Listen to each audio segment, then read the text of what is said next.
12 late one night, when my eyes beheld an eerie sight, for my monster from his slab began to rise, and suddenly, to my surprise, he did the mash. Welcome back to the evolution of horror. My name is Mike, and as ever, I am your host. We are currently in the middle of our Shocktober mini-series, in which we are covering a whole range of horror-related items, new releases and old, in the build-up to Halloween. And today, we are going to be covering the new Netflix TV show, which dropped today in its entirety. It's the reboot of Sabrina the Teenage Witch, called The Chilling Adventures of Sabrina.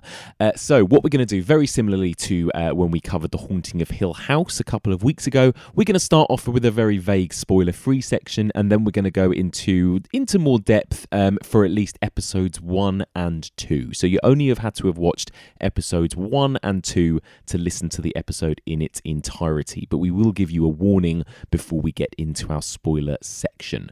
So joining me to discuss all things Sabrina, I've got a brand new guest. She is a long-time listener of the podcast. She's a big horror fan and just an all-round legend. It is my great pleasure to welcome Becky Darke. Becky, hello. Thank you so much. Hello. It's so nice to be here. Thank you for being here in my cupboard. Oh my God. It's welcome. So exciting after hearing so many people, so many luminaries talking from your cupboard over the last year or so. It's so exciting to be here. So, in a minute, we're going to start talking about Sabrina and that kind of thing, which dropped today. Very exciting. But I thought it'd be nice to talk about. We're kind of, we're gearing up for Halloween now. We've got Halloween in a few days' time. Yes, we do. What's your kind of Halloween tradition? Do you do anything? Do you go out? Do you stay in and watch movies? What do you do? This is my time, Mike. I'm not going to lie. I know, right? This is as excited as I get during a year. This is like Christmas for people like us. It's like Christmas and my birthday wrapped into one. And I'm quite an overexcitable person anyway. And, I get excited about Christmas and my birthday, but Halloween is another level. I love it. I do love it. So yeah, I'm lucky enough also to have a kind of gang of people who are also into Halloween and who love a bit of a dress up and a bit of a party. So yeah, every year we tend to do something quite exciting. I saw that you posted on social media photos of a phenomenal fancy dress that you've worn in Halloween. Yeah. I like to. So I'm not somebody who kind of goes tame at Halloween. I like plenty of, fake wounds and blood. I like it to be scary rather than like cute. Yes. I like, there's room for everything out there, but I'm definitely more on a sexy devil girl or one of those like kind of costumes, No, I hesitate because this year I am going slightly off-piste because I've decided not to throw all of the kind of fake blood at it this year. We're going to, I'm so excited. There's Ultimate Power Bat Out of Halloween. Oh my God. At Kentish Town Forum this Saturday, so the 27th. And there's a massive gang of us going. And it's basically wall-to-wall power ballads all night. And it's like meshing two of my absolute favourite things together. So Halloween and power ballads. Like it literally is a night pretty much that could have been made for just me and my pals. Oh my God. But a few of my girlfriends and I are going as like dead cheerleaders. Good. So I'm not usually the sort of person who goes for like the sexy witch type thing, but we are going as like dead cheerleaders. But you're still dead cheerleaders. Oh, yeah, so, absolutely. there'll still be a bit it's still of... Halloween, Mike. Yeah, come on. This is brilliant. So this is why, because originally I suggested to you, we could record this episode on the Sunday. And you were like, that was really sweet of you because you didn't say no, but you were like, yeah, I might be a bit delicate. Might be a bit hoarse. So I do have a bit of a reputation for a sing-along. And I also my voice just it just cracks really, really badly. I think it's years of, I don't smoke anymore, but I did used to smoke quite heavily and like years and years of karaoke basically. And so when you said, let's record it on the 28th, I was like, cool. Yeah. Definitely. That's going to be fine. And I was literally like strategizing in my head thinking, okay, well, it's fine because I can like lip sync to half of the songs. Any of the ones that, that I maybe don't know all the words to. There's not many of them. And it'll be fine. I'll drink loads and loads of water. And then next time just say, no, fuck off. I won't have a voice. I'm not doing it on that day. I won't be offended. Next time I'll do that. Yeah. It's fine. But it doesn't matter, does it? Because you brought it forward and exactly. So I'm beautifully beautifully voiced. Your voice is intact. I love it. Exactly. So yeah, and that's the other thing I was going to ask you. So what has been your favourite of all of your kind of fancy dress Halloweens? Oh, that's a great question. So last year I did is a bit on PC actually, but I did Dead Kurt Cobain. Oh, great. Yeah, So that's a good one. I had like a short blonde wig and just like really grungy clothes and like a massive like bullet hole wound in the middle of my head and a lot of fake blood. Very cool. Which was really fun. And actually the best thing about that was I just pulled it out of stuff that I had just like lying around the house. I didn't even have to buy anything. Yeah. I love a costume that you can pull together just out of the junk that you've got lying around the house. Yes. I think the only thing that I had to get was like the kind of wax wound thing that I put on my head. So that was great. Oh God, what else? I've done Carrie. Again, good. A lot of fake blood. Yeah. I did like a dead heavy metal groupie one year, which involved a lot of leopard print and like the biggest kind of crimped bleach blonde wig you've ever seen. Love it. Just loved it so much. Yeah. So, Love it. But this year, like I say, I'm just going a little bit simpler because I've got bigger priorities. I need to be relatively cool. Yeah. When I'm throwing some shapes Yeah, and singing of course. my lungs out. Of course. And so yeah, I can't like be doing wigs and stuff because there's probably going to be quite a lot of headbanging. And is it you who's going to a like a marathon at the Prince Charles as well? Friday night, yes, you're right. I'm going to a marathon at the Prince Charles Cinema. So it's the teen horror all-nighter. Brilliant. So what films are involved in that? Oh my God. Scream. Yes. I Know What You Did Last Summer. The Faculty. Final Destination. Urban Legends. And... Yeah, there's something The else. Craft. Oh, and The Craft. Oh my God. How could I forget? How could I forget The Craft? That is a phenomenal lineup. But the thing is it starts at like 8:30 or something, and then you just watch 6 films back to back. I've never done one of the Prince Charles all-nighters. I know that they are legendary. Yeah, and but the thing is that you've got to do it at least once. But Yeah. at least those films, actually, they're all quite fun and quite easy to And get they're all through. quite short Yeah, as they're well. short and fluffy and fun, really, Yeah. aren't they? Yeah. Because I've done one all-nighter, and I think it was a Fright Fest one or something, and there were some of the films that were like, you know, they were really good, but they were like, I was watching a subtitled film at like that was starting at like 5 a.m. and it was that wasn't good, you know. No. I was like, yeah, you get to that lull, and then when me you're and Rob like that Watts went matchstick together. Point, Yeah, you don't want to be reading stuff. yeah, it was a bit much. That was a bit much. I think I mainly slept through that one. And then the final film that started at about 7 a.m. was one that was directed by Slash from Guns N' Roses. That's all I remember, but I don't remember anything about the film, what it was called, what it was about. But I remember Slash directed it. Might have been a dream, Mike. I think yes. Well, that's the thing, isn't it? You get to a certain point in these marathons when you're like, am I conscious right now? I don't really know, but that's a good lineup. Yeah, it is really, really good. And I'm not sure what order they're playing them in. Yes. So obviously the ones towards the end of the night / early morning Yes. are going to be the ones that I'm more likely to be asleep I love it. during. Are there any that you haven't seen, or have you seen them all before? I've seen them all before, but Urban Legends I've only seen once. And that was like, you know, when it first came out on back in the VHS. late 90s. Yeah, exactly. And I don't remember a huge amount about it apart from Tara Reid's in it. And Yes, I'm a yes, sucker. she is. I'm a sucker for Yes, Tara Reid. I can't yeah. help it. So as long as I'm awake for Urban Legends, I can kind of doze through the rest of them because I know them all so well. Yeah. And even if you just wake up for like the best bits, it'll be fine. Absolutely. Yeah. Yeah, and then I'll drag my sorry ass home on Saturday morning, grab some sleep, and then get up. And we're doing like pre-drinks and Halloween movies around our house first while we all get into our costumes, and then we're going ultimate powering. So Holy shit. Halloween is big, man. It's big. It's big. Yeah. It's big. Final Halloween related question. What do you have? Do you have like a Halloween movie of choice that you would watch on Halloween? Is it Halloween? No. Okay, yeah. I was gonna say. The Omen.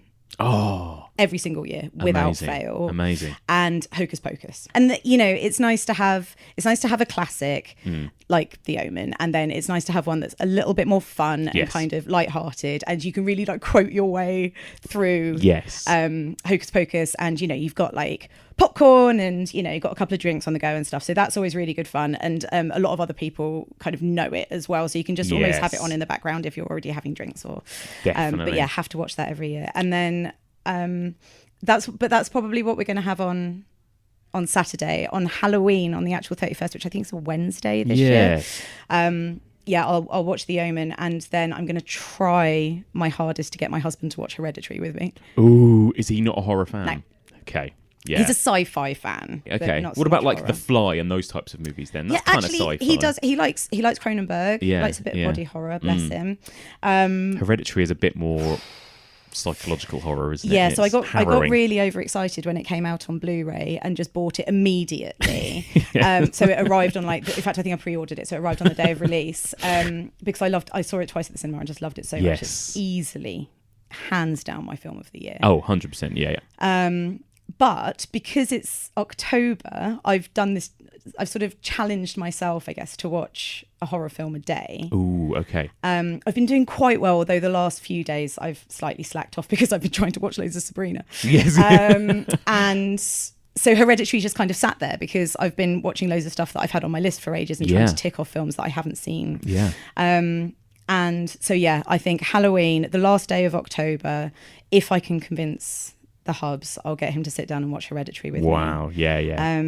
But it's not that he's not into horror because he's like scared of them. I think it's almost the opposite. So he's not affected enough by them. Yeah. So I think he finds it quite difficult to suspend his disbelief. Yeah, fair enough. Kind of get into it enough that you get out of it, the sort of thing that we get out of it, which is all those chills and I think that's true, isn't it? And I do think there are certain horror movies that if they are only set out to scare you and make you jump, and that they don't, then it's like, well, what else can I get out of a movie like this? Absolutely. You know? But I think Hereditary is kind of... It's not one of those movies. Yeah, exactly. No, it's deep enough. And also, I just can't imagine anybody watching it and not being affected by certain parts of it. Oh my God, I know. What a movie. I think I'm going to watch my usual for the last few years has been Trick or Treat. Which I haven't seen. Oh, it's so good. You have to check it out. It's an anthology. Okay. What's her name? From True Blood. What's her name? Anna Paquin stars in it. Nice. There's loads of big actors actually that pop up in it, and it's really good. It's fun, but it's also really dark and creepy in places as well. It's good. I think you'd love it actually. Yeah. It's good. It's a good anthology horror. Yeah, check it out.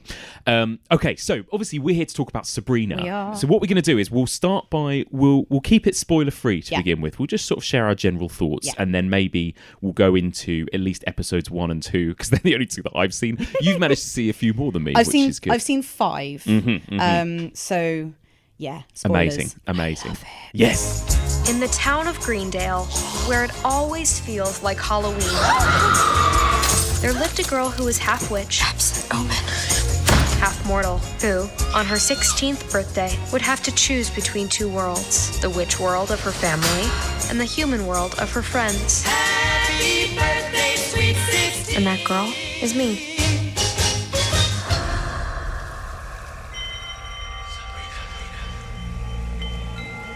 Are you willing to forsake the path of light and follow the path of night?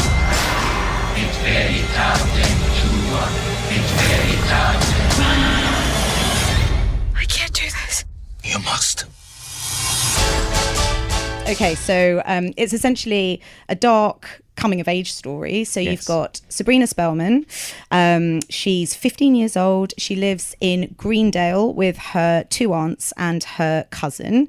And they're witches. So Sabrina is half witch, half human. Yes. And as she's coming up to her 16th birthday, which is kind of imminent when we first meet her, so her 16th birthday is going to be on Halloween, and it's also the date of her dark baptism, where she's going to become a full witch. So it's kind of, she's coming into her sort of adult witchiness. Yes.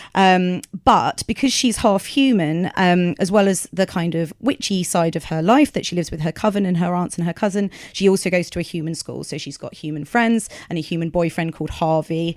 And so she, as she's coming up to her dark baptism, is struggling with kind of the prospect of leaving that human life behind.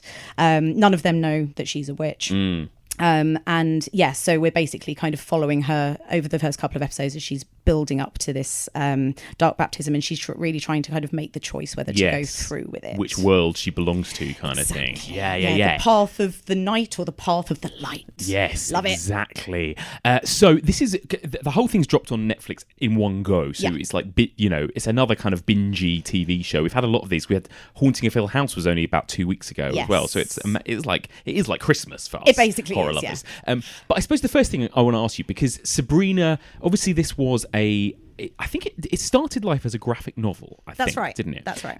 But probably most famously was the Melissa Joan Hart Nickelodeon sitcom in the 90s, which obviously was in no way horror. But like, you know, we're talking about this on this podcast. I mean, do you think that how much of a horror TV show is this, first of all? I think it's absolutely a horror TV show. I mean, you mentioned Haunting of Hill House. Yes. It's a horror TV show in a very different way. Yes, it is. To The Haunting of Hill House, which is, you know, real scares. Yeah. But what I was really pleasantly surprised about with Sabrina is that, this is going to make me sound like a sicko, but literally within the first 10 minutes of the first episode, Michelle Gomez gets a pair of scissors through her throat. Yes, I was shocked by that. Out of the blue. Yeah. And like literally 10 minutes in. Yeah. And it hits throughout, you know, I mean, we're talking about the first two, but definitely over the ones that I've seen the episodes. It hits so many horror notes. So, you know, it's dark woods and the Satan, who, you know, is referred to kind of as the Dark Lord in the series. He is this huge, like hulking, goat-headed, slavering, cloven-hooved beast. Yeah. You know, there's this incredible bit where somebody gets like hit around the face with, you know, sort of a household item, which just had me cackling with laughter. So it's kind of, it's horrific in that really fun way. So, you know, this is, I assume, aimed at, you know, the young adult audience rather than the hardcore horror audience. But yeah, I mean, it really does kind of hit a lot of those notes, dark, creepy woods and, you know, sort of skeletons and... But it's like kind of old-fashioned, spooky kind of stuff, but 100%. In a very kind of 2018 sort of way, isn't it? Yeah, it's interesting. We were just talking about The Craft, because it's like, it feels like what we used to get, you know, back in our youth, for things like Buffy and The Craft and that kind of... It is very much rooted in kind of teen high school stuff, but also there's proper horror sort of running through it as well, isn't there? Definitely, it's that kind of a thing. I loved that. I loved the way that I feel like it laid its cards on the table in the first 10 minutes, where it had like Sabrina and all her friends had just come out of a cinema from watching Night of the Living Dead, was it? And they're all discussing horror movies and how zombie movies are actually about this and that. And I was like, you've been brilliant. Taking some notes. Yeah, I was like, this is good. Tick. And then, like you say, you see a character get stabbed with scissors in the head. So it's like, wow, okay, yeah. It's like from the get-go, it's kind of being like, this is not the Sabrina that you remember. It's you know? Very different from the Melissa Joan Hart. Yes. Which, I mean, I was trying to remember earlier. So, I mean, I used to watch it. It was 96 it premiered. Yeah. So I was 14, which is... perfect age, surely, absolute, you know, core audience. Yeah. And it was, Nickelodeon, or I think they had it on ITV for a while as well. And I was trying to remember earlier whether they actually had like canned laughter in the background, or whether it was like filmed in front of a studio audience. Oh yeah, that's true. Yeah, I mean, because it definitely had laughter. It did. It was It was basically a sitcom. 100% a comedy. You are a witch with real magical powers, and now that you're 16, you can use them. And you wanted something from the Gap. This is insane. I'm going to my room. Come on, Salem. Can you wait till I finish my milk? Did the cat just talk? Yes. And get this stupid hat off my head. Oh my God! The Chilling Adventures of Sabrina it's lighthearted and it's super fun, and I mean, I laughed out loud a few times. I think Lucy Davis's character, Hilda, one of the aunts, is just super funny. Yeah, they're great actually, because again, I remember from the 90s one, the two aunts were fun, but they were kind of indistinguishable, really. I feel like they were basically the same character twice. They just came as a pair, whereas they've done these two aunts are really, you know, completely almost feel like polar opposites, and they're both going to have, from what I can tell from episodes 1 and 2, like very sort of different roles in this series as it goes on. In terms of their influence on Sabrina. And their relationship to each other as well. Absolutely, I think they have this sort of slightly strained relationship, a bit of not necessarily sibling rivalry, but, you know, Zelda is the older sister, and so she seems to have slightly more kind of authority in the family, and I think there's a bit of friction over that. So I think there's a real sort of interesting relationship that I'm hoping they'll sort of really develop. Yes.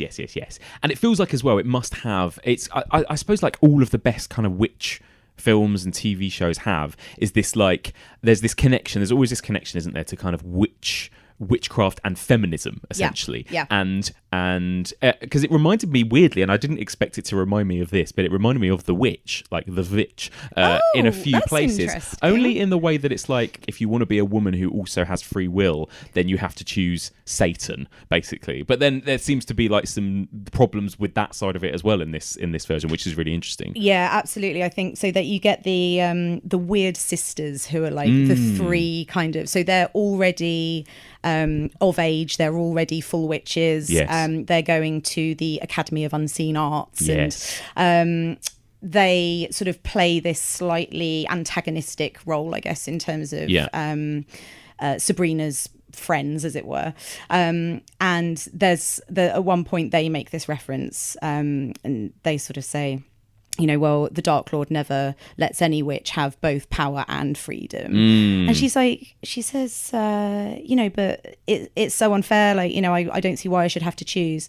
And they say, oh, well, you know, then he's never going to let that because he wouldn't, because he's a man, isn't he? Yeah. So, and it really is like overtly feminist. They're not subtexting any of this stuff. No. You know, so I think, you know, your point about, you know, witches over sort of pop culture history, you know, almost being used as a metaphor for women coming of age, or covens being, you know, women looking after women, women being persecuted by men who, you know, don't like the fact that they hold power.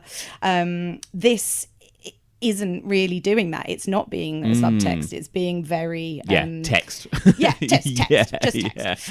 Which I really respect, actually, and I think the writing is very clever, and I think it's kind of it's stuck its stake in the sand in terms of, you know, well, actually, you know, this is something that's quite current, I guess, in terms of totally, you know, relevant. Absolutely.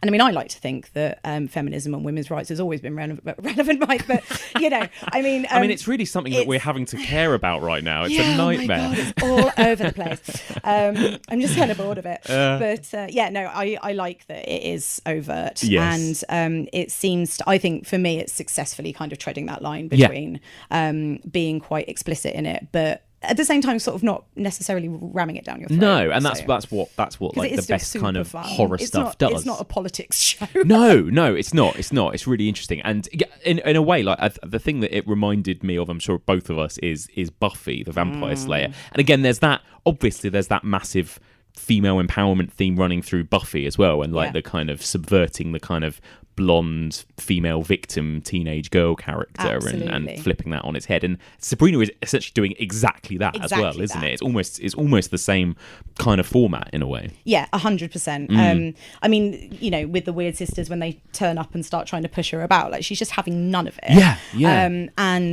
So you get Susie, who is one of Sabrina's human friends at school. So she's got this you know, very close-knit three friends. So there's Harvey, who's her boyfriend, and then there's Roz and Susie. Yes. And Susie, they never kind of say it explicitly, or certainly they haven't in the episodes that I've watched so far, but I get the impression that she's kind of gender fluid. Yes. So she's I wanted to call her a tomboy, but I think she's slightly beyond being a tomboy. Yes. Especially the way that in the first episode she's bullied by some of the kind of classic quintessential jocks. Yeah. And they talk about, you know, them sort of lifting her shirt up to see if she's a boy. And again, you know, that's, I think at the moment with, you know, sort of transgender and lots of sort of gender fluidity being, you know, very sort of front of mind for people at the moment. It's I'm glad that they've kind of brought that into it. But again, with you know, Sabrina, she's not going to be the victim, but she's not going to let her friends be the victim either. Yeah. And immediately, you know, she kind of takes control of the situation. She tries to find out their names. She goes to the principal. Yeah. Who is awful as well. Again, it's that kind of patriarchal character, isn't he? Absolutely. In this, that a lot of these men are, but not Harvey. Harvey's like this, like sweet, innocent. I could just eat him up. No, but do you think he's a bit one-dimensional, one note? No, I don't. I mean, he is a bit. No, isn't he's he? not. No.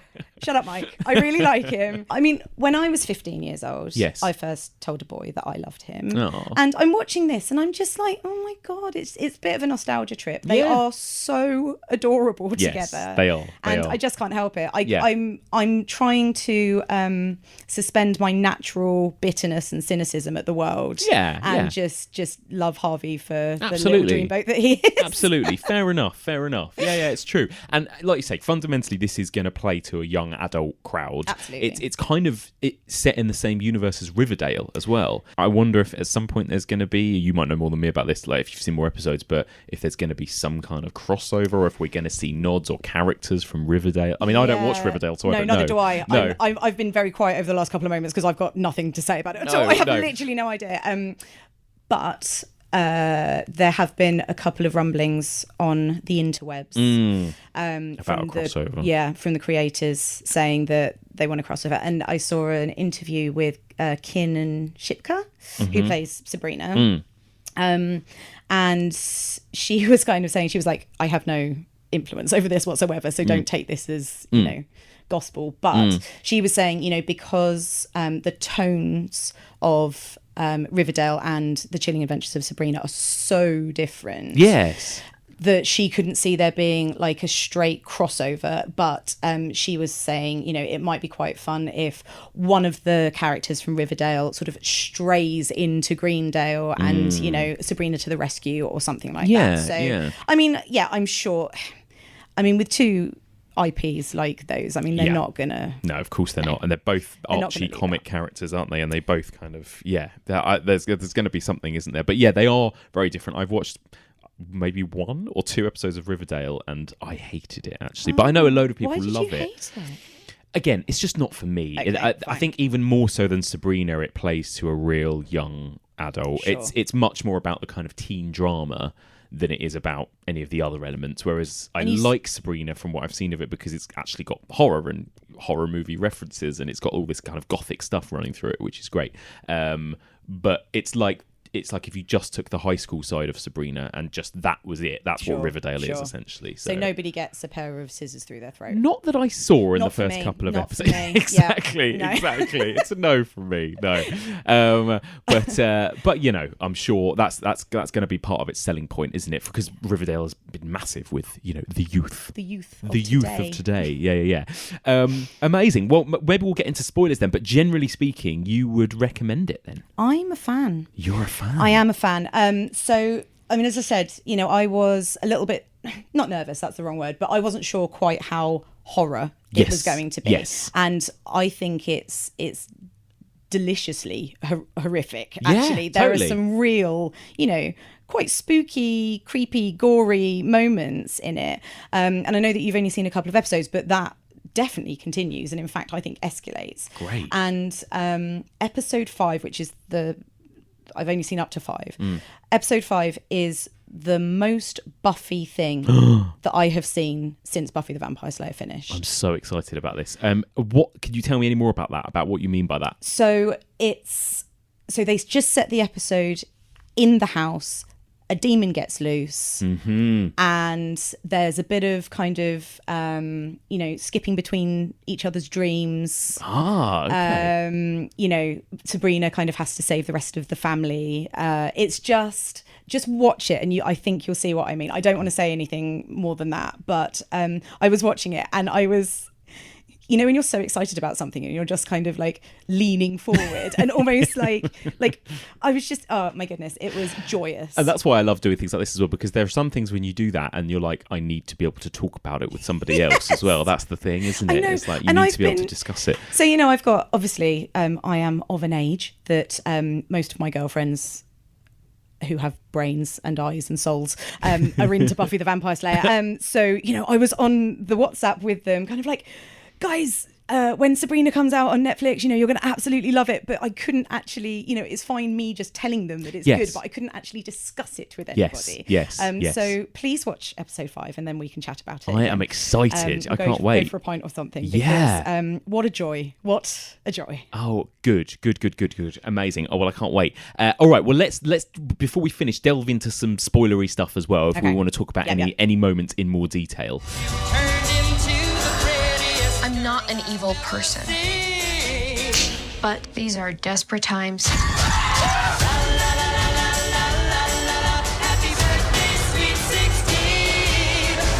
One of the things that really has struck me about it is that, a bit like Buffy, you've got this parallel between, you know, the sort of darker demon witchy world and then the everyday human world. Yes. And, you know, again, it's set in a high school and they're going through kind of high school issues. Yes. But what Buffy did famously, really, was to use what was happening in kind of the paranormal side of things to as sort of metaphors for, Yes. you know, the trials of being a teenager. Yes.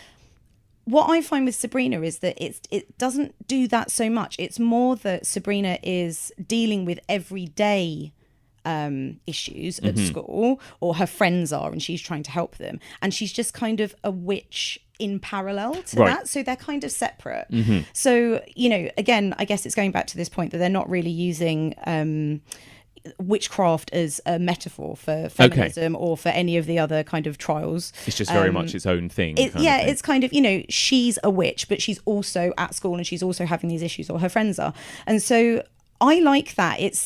Is she evil? Because, you know, she technically, and all of her family and, you know, that side of her life, all essentially are Satan worshippers. Yeah, well, this is what I found really interesting. Yeah. Richard Coyle, who plays Father Blackwood, at one point he kind of comes around to their house, and so she is obviously struggling with whether she wants to go and become a full witch, or whether she wants to stay with her human friends and in her human life. And he's trying to persuade her, no, you know, you have to have your dark baptism, you have to become a witch, you have to become a servant of the Dark Lord. Yes. And she explicitly questions, well, but, you know, he's Satan, like, doesn't that make me evil? I'm not an evil person. And he says, well, you know, neither are your aunts, neither's your cousin, neither am I. But, you know, this is, you know, he gives us our power, and it's all about free will. It's not about being good or evil. But then kind of as it develops, you realise that it isn't so much about free will, and that, you know, she isn't going to have the choice of having power and freedom. It's you either get power or you get freedom. And so, you know, even though she does vocalise, well, I'm not an evil person, and I'm not sure that I really want to be worshipping the devil or signing my name in his book, as it were. She's still very much kind of aligned with that side of things, and it's cloudy. It's not as kind of defined in terms of a classic like good versus evil story. Something like Buffy would be, or Charmed, or something like that. That in the, you know, it was like good witches and then like evil forces. Yeah, that's it. This very much, I thought that as well, and I thought that was really interesting, because at the beginning you think, oh, this is bold. Like the main kind of quote unquote goodies are Satanists. Like, is that really what's happening? And then, you know, and that was what made me initially think of movies like The Witch, because do you remember there was that whole thing about how The Witch got endorsed by the Satanic Church of America, and how basically, bless them, but basically what they were saying was that, like, the idea of Satanism is not about being evil, but about being free, and free of the sort of ties and the old-fashioned sort of patriarchal ways in which Christianity or religion, and organised religion, controls women, and because, you know, Lucifer was this fallen angel who defied taking orders, or whatever it is that is the, you know, Church of Satan's still run by a dude, though. Just going to point that out. Yeah, well, and again, and this is it, and this is why then it still kind of twists that in Sabrina, doesn't it? Because you that's what it initially leads you to think, is like, okay, you know, being a Satanist doesn't mean evil, but it just means being free. But then actually it doesn't. Like, there is still a dude running things, basically. So I thought that all that kind of stuff was quite interesting. And even 2 episodes in, I'm like, I don't really know who I trust in this, because Zelda seems to me quite a scary, dangerous person. I've seen her kill Hilda already and bury her. That moment. It was amazing. It really shocked me so much. But it's kind of dark, right? And when Hilda kind of stumbles back all covered in blood and soil. That is a real brutal bashing with a hammer essentially around her face. Yes. And then she buries her in the garden. Yeah. And then you think that, and I thought, the three sisters, the three weird, whatever they were, the three witches are introduced as, I'm thinking, okay, they're going to be like the real enemies because they kind of automatically are like almost like racist, they're like big time. They're basically calling Sabrina a mudblood, like or whatever, aren't they, like a half breed and stuff. But then they kind of there's that moment when they all team up and they all get the jock boys and everything, which I loved. Yeah, which was so good. Yeah. So I like that. So far, 2 episodes in, I'm not entirely sure how I feel about any of the characters. And you've got this teacher who gets killed, but then kind of possessed or something. So she's essentially Madam Satan. Yeah, is what she was called in the comics, but I don't know that they've actually name dropped that yet in the show. Well, she's a really interesting character, and I haven't seen much of her yet. But other than that, she obviously got killed, and then she suddenly had great hair and is back in the school, being much more confident. Evil people have great hair. Yeah, Mike. And actually, again, going back to a '90s reference, reminded me of The Faculty. And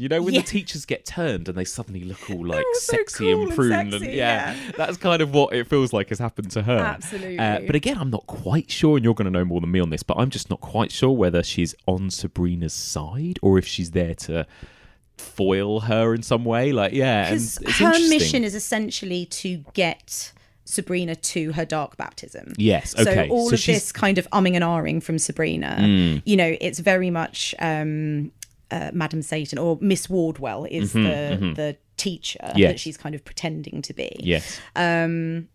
She is trying to influence events and guide Sabrina so that she makes the choice to go. So she's essentially like on the same side as the priest man and Zelda. Yes. From what? Okay, exactly. Okay. Yeah. Although I'm pretty sure she kind of has her own agenda. I don't think her and Zelda would necessarily sit down and have tea together. Get on, okay, no. Yeah. What do you think of the cousin character as well, God, Ambrose? I love him so much. He seems quite cool, but again, quite kind of a bit of a mystery. I don't really quite get yet at the point I'm at what his role is going to be.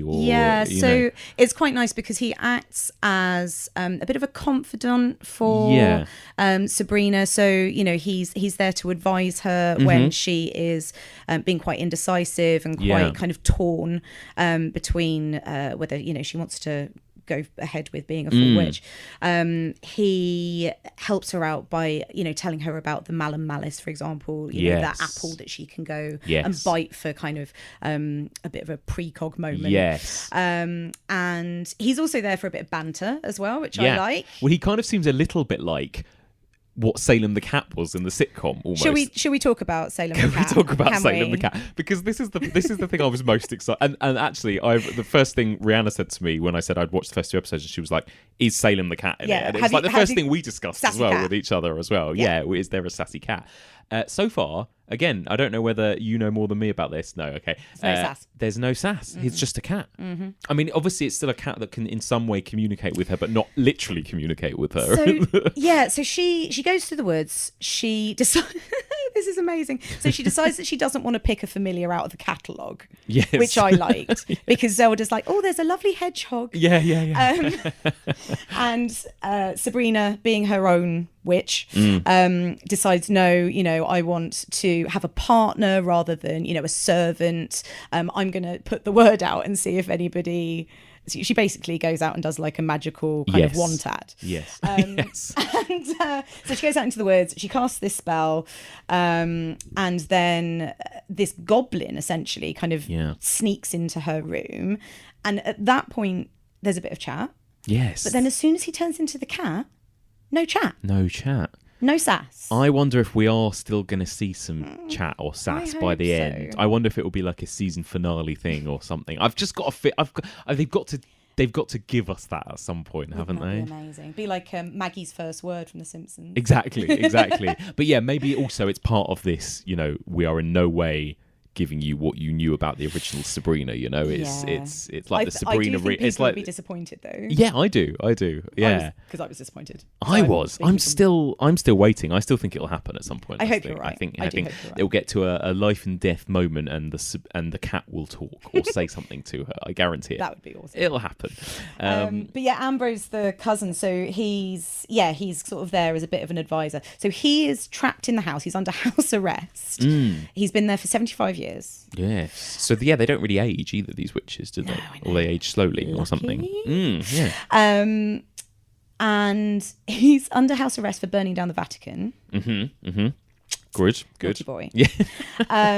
But that kind of means that he's just sort of always around. Yes. And Zelda and Hilda run a mortuary downstairs. Yes. So this is kind of So it's got this like 6 Feet Under vibe here. Yeah.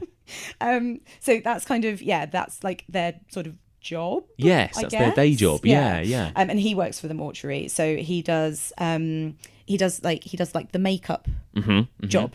So when you make the people look a bit more. He's like the Michael C. Hall from 6 Feet Under of Sabrina. I will take your word for it. Yeah, he is. So he's just kind of always around. So, Sabrina comes back from a difficult chat with the boys. Yes. And, chats to Ambrose about it.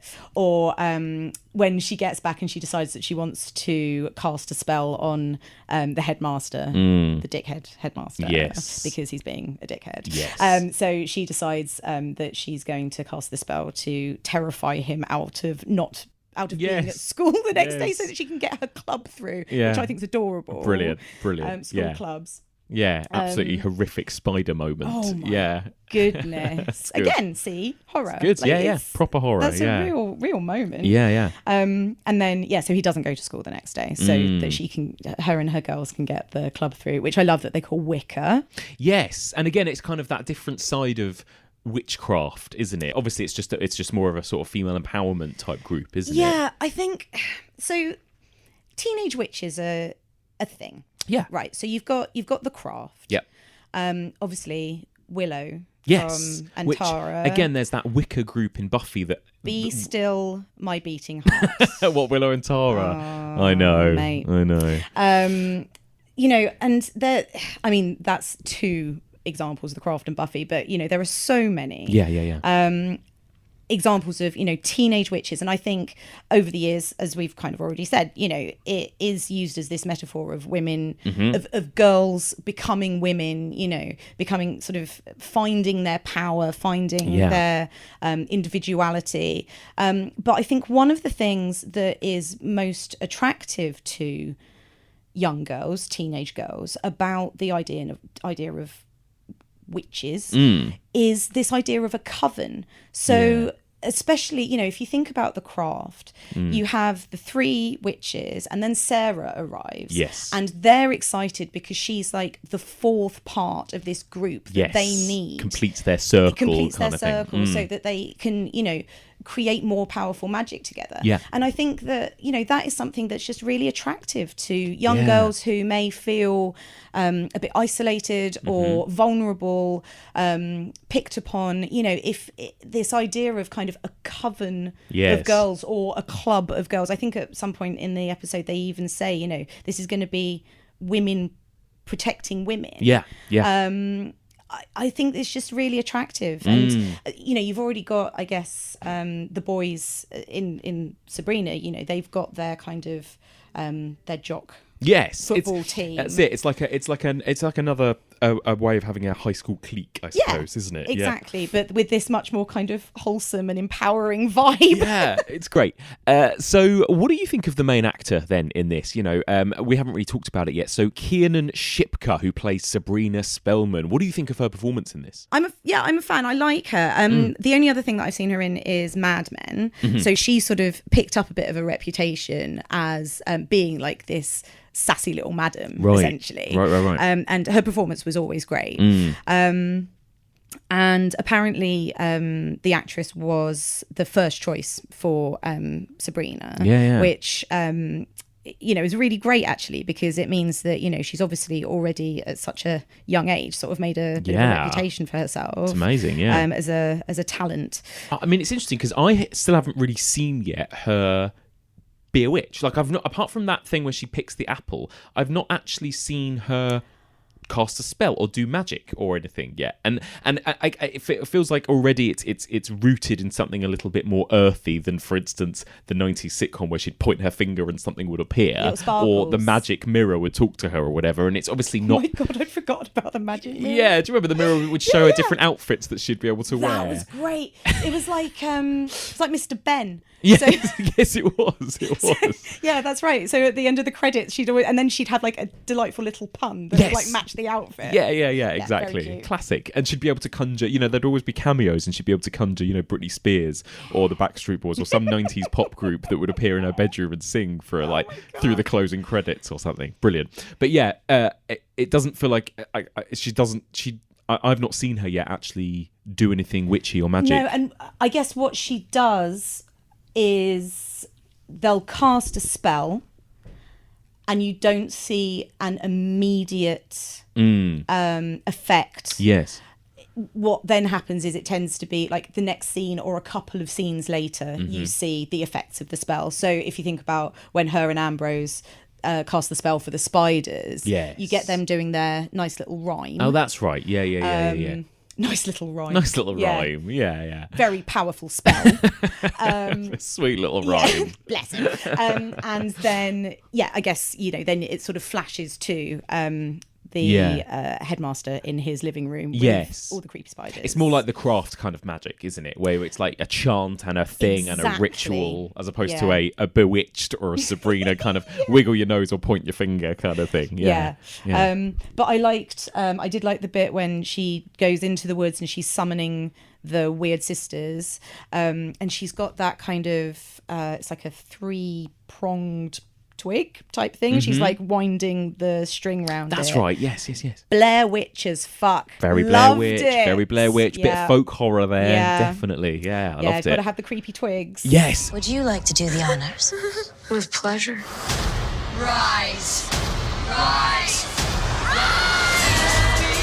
I imagine this is going to be really popular. I mean, do you think it's likely we're going to see a second season, a third season, a fourth season? They were commissioned for 2. Okay, so and they're shooting both back to back. Oh, fine. So there's we definitely going to be a second we season. will get a second unless season. something goes horribly, horribly wrong. Yeah. We'll be seeing a second season. So, I mean, I think it will be popular. I think it's going to work really well for different age groups. So with the Riverdale crowd, I mean, there's no way that they're not going to love it. Yeah.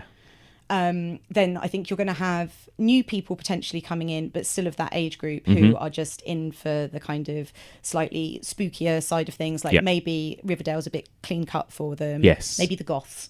The goths, exactly. Do you still have goths? I don't know if they still have nowadays? goths, I but don't know. the alts. I don't know what you call them. The God, Jesus. So embarrassing. So fucking old. But then, I'm 36 and I fucking loved it. Yeah. And, I've watched 5 episodes, but that's only because that's how much time I had. No, but I'm looking forward to watching it. I'm going to be going back. I'm going to recommend it to all my pals. And I think it does enough with the smart writing that it's very I think it's very appealing to people who are sort of our age as well as definitely the people who are Sabrina's age. It feels like a bit of a gap for this as well, really. It feels like we haven't, again, I might just be not, maybe I just haven't noticed it, but it feels like since the days of Buffy and things like that, we haven't had many of these kind of dark horror teen drama type programs. I mean, there's so much now of a lot of young adult TV shows are, at least the more supernatural or the more fantastical ones, are like all the Marvel heroes, the DC, the Supergirls, all that stuff. Yeah. It feels like we haven't got anything that's a little bit more rooted in horror and that kind of stuff. Yeah, I mean, I'm always seeing, the thumbnails on sort of Amazon and Netflix and all that. So there's like Hemlock Grove. That's and true. Supernatural, but I've never watched any of them. There's never been anything that has grabbed me enough that I have thought, oh yeah, I'll give that a go. Yes. Whereas as soon as this came out and the trailer came out, I was like, this is for me. And everyone loves a good witch story. Well, they absolutely do. And it's got big names in it. You know, you've got Miranda Otto from Lord of the Rings. Yes. You've got Lucy Davis. Yes. I do love Lucy Davis, though, in this. I think she's amazing. She is an absolute highlight, I must say. There's that brilliant bit where she's tucking Sabrina into bed. And Sabrina says, did you ever have any doubts, Auntie, when you were coming up to your dark baptism? And Hilda's like, oh, well, don't tell Zelda this, but, I did have a few doubts. And sometimes I just dream that, I'm walking into the dark woods and actually, I don't go up and do it. And I'm sort of sucked down into the earth. Yes. And, I go down to hell, and I don't actually have to do this. And she sort of goes really, really, really dark, and then all of a sudden she just goes, anyway, sleep well, Poppet.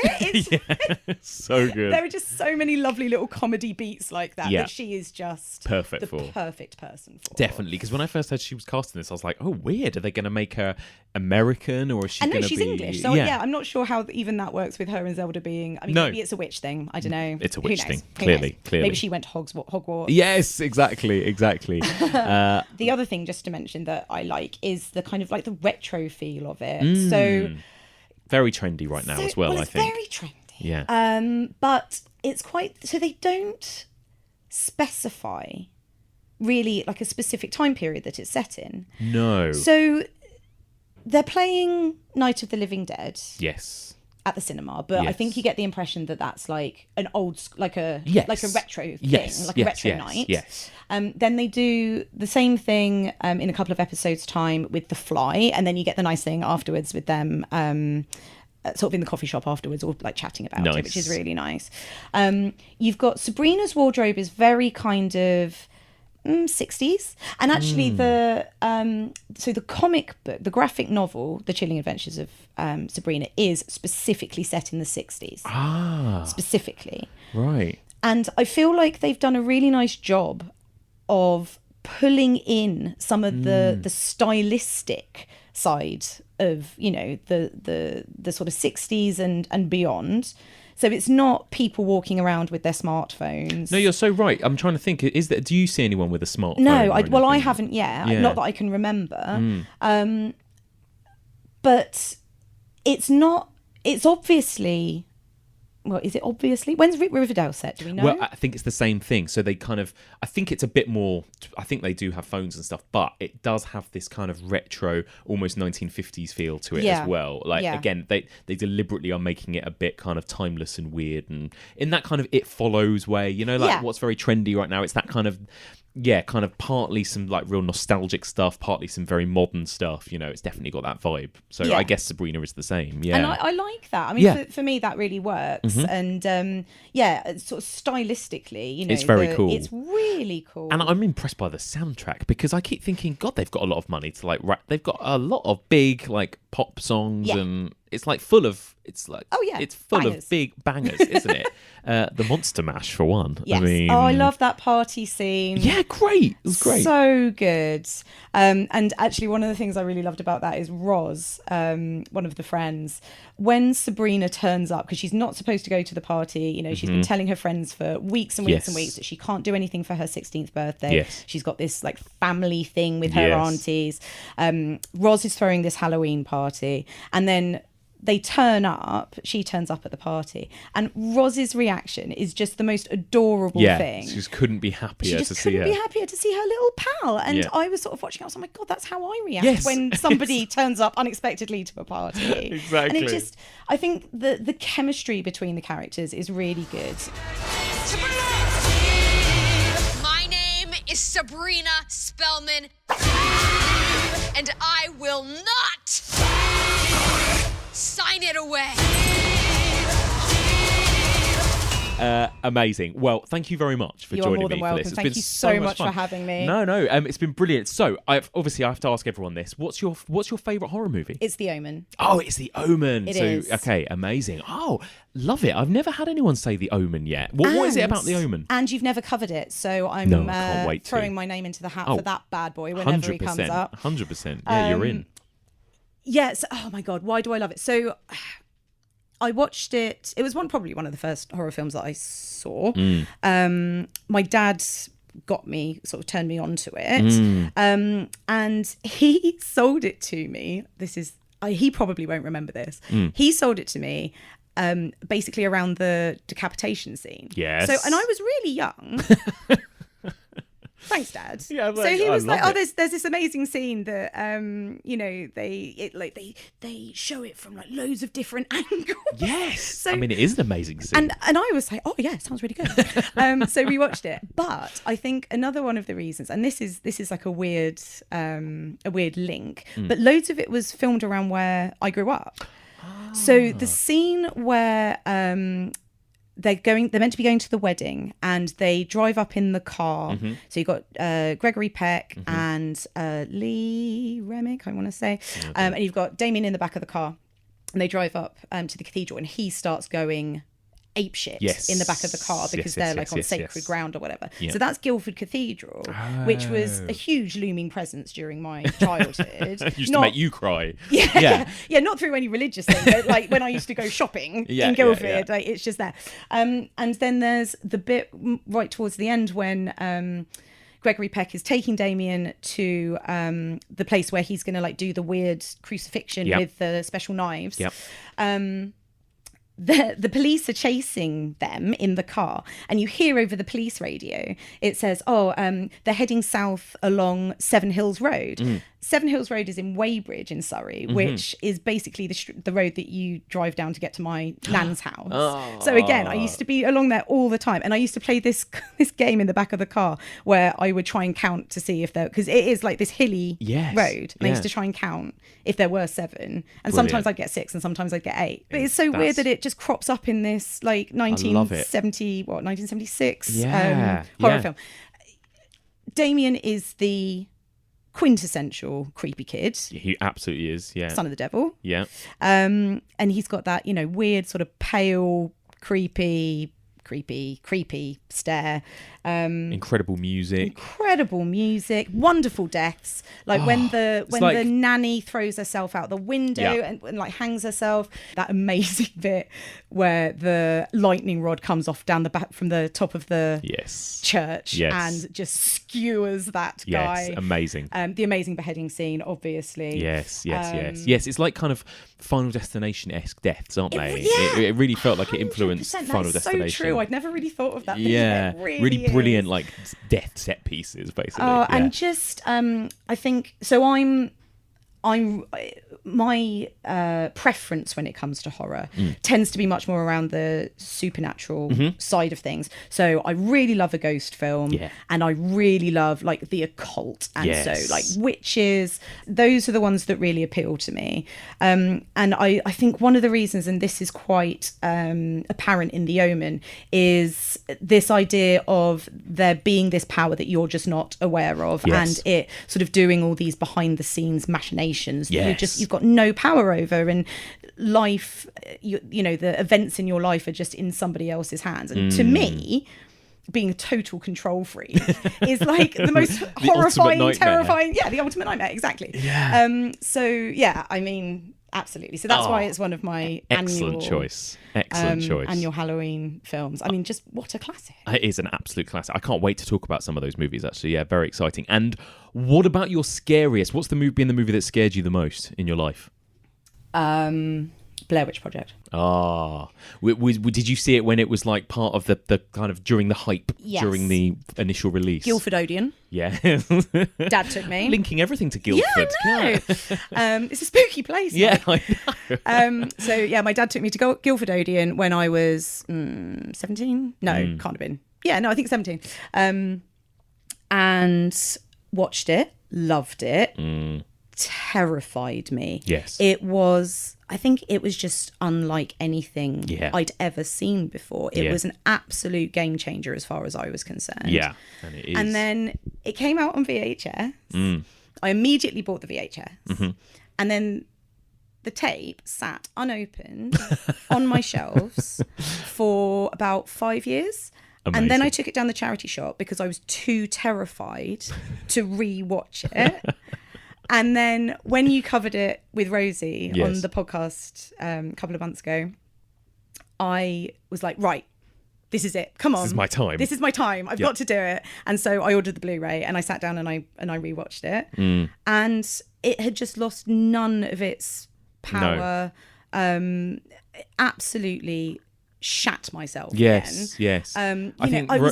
Dave, my husband, came into the living room and I was sat forward like on the sofa, like right on the edge of the sofa, my hands kind of covering 2/3 of my face as that final scene unfolds. I knew exactly what was going to happen, and yet still, after all those years, me too, after building up so much in my head, it just got me again. And I won't be waiting another 15 years or however long it's been to watch it. It's incredible. I just love it. It gets me every time. And I think Rosie put it perfectly when she said it's what's so scary is that it feels like you watching 3 people that you know die, basically. And that is like it's essentially, I mean, you get to know them, and it's a bit like a snuff film. It is. I assume. That's I don't what know it that I've feels. actually seen a snuff film, but that's what it feels like you're watching, isn't it? That's what's so brilliant about it. Yeah.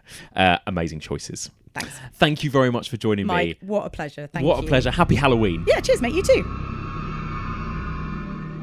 And there we go. Thank you very much for listening. And a big thank you once again to my brilliant guest, Becky Darke. Becky, please do come and join me again on the podcast very soon. So get in touch. What do you think of Sabrina? Have you had a chance to watch it yet? What are your initial thoughts? Get in touch. The email address is evolutionofhorror@gmail.com. Don't forget you can find us on Twitter and on Letterboxd @evolutionpod, on Instagram @The Evolution of Horror, on Facebook, that's facebook.com/evolutionofhorror, and there is also a discussion group where you can discuss horror, Sabrina, Halloween, whatever you like, with fellow listeners. That's the Evolution of Horror discussion group, and that can be found on Facebook. But that's it for today. Join us again very soon for another Shocktober edition of the Evolution of Horror.